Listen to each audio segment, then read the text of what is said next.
के लिनु भएको नि यो कहाँबाट के स्वर्गदारीमा चामल बेच्छन् के नि ए धेरै भएको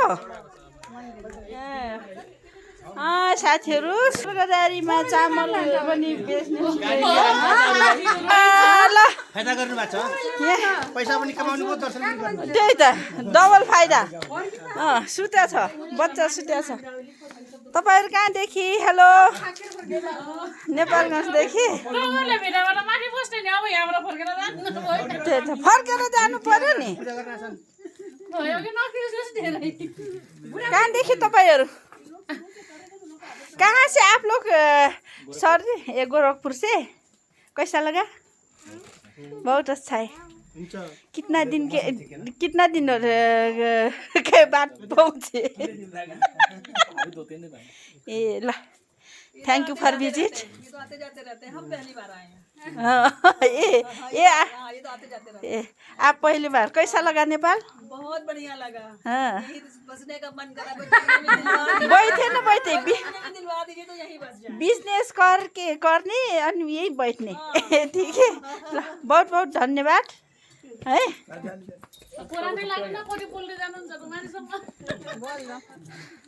बहिनी के ल्याउनु भएको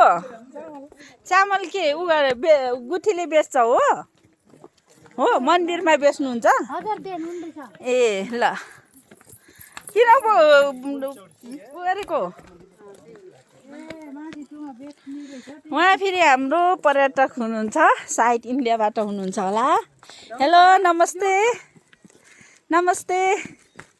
आप कहाँ से नमस्ते हम लोग इंडिया से आ रहे हैं ए कैसा लगा हाँ बहुत अच्छा लगा पहले बार है जी पहली बार ए हमारा नेपाल कैसा लगा बहुत अच्छा बहुत बड़ा मन होता है कि इधर ही बस जाए हाँ बैठने ना उधर चले हमारा घर किधर रहते हो आप सिलचर रोल्पा अच्छा अच्छा चंडा के पास कहीं हाँ चंडा के पास पड़ता है हाँ हाँ इधर मन तो होता है पहाड़ी पे जाके बस जाए बाबा के पास ठीक है हेलो नमस्ते कहाँ से हो आप लोग बलरामपुर ए कैसा लगा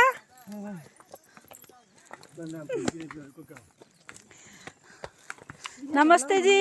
नमस्ते आप लोग कहाँ से कैसा लगा नमस्ते नमस्ते हजुर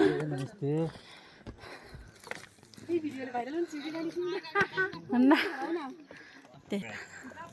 नमस्कार कहाँदेखि ए धेरै टाढाबाट आउनु भएको रहेछ है कस्तो लाग्यो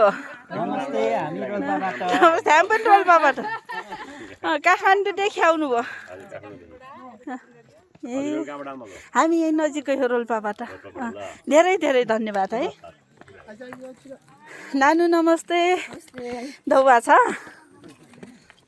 नमस्कार यहाँ चाहिँ के को यो छ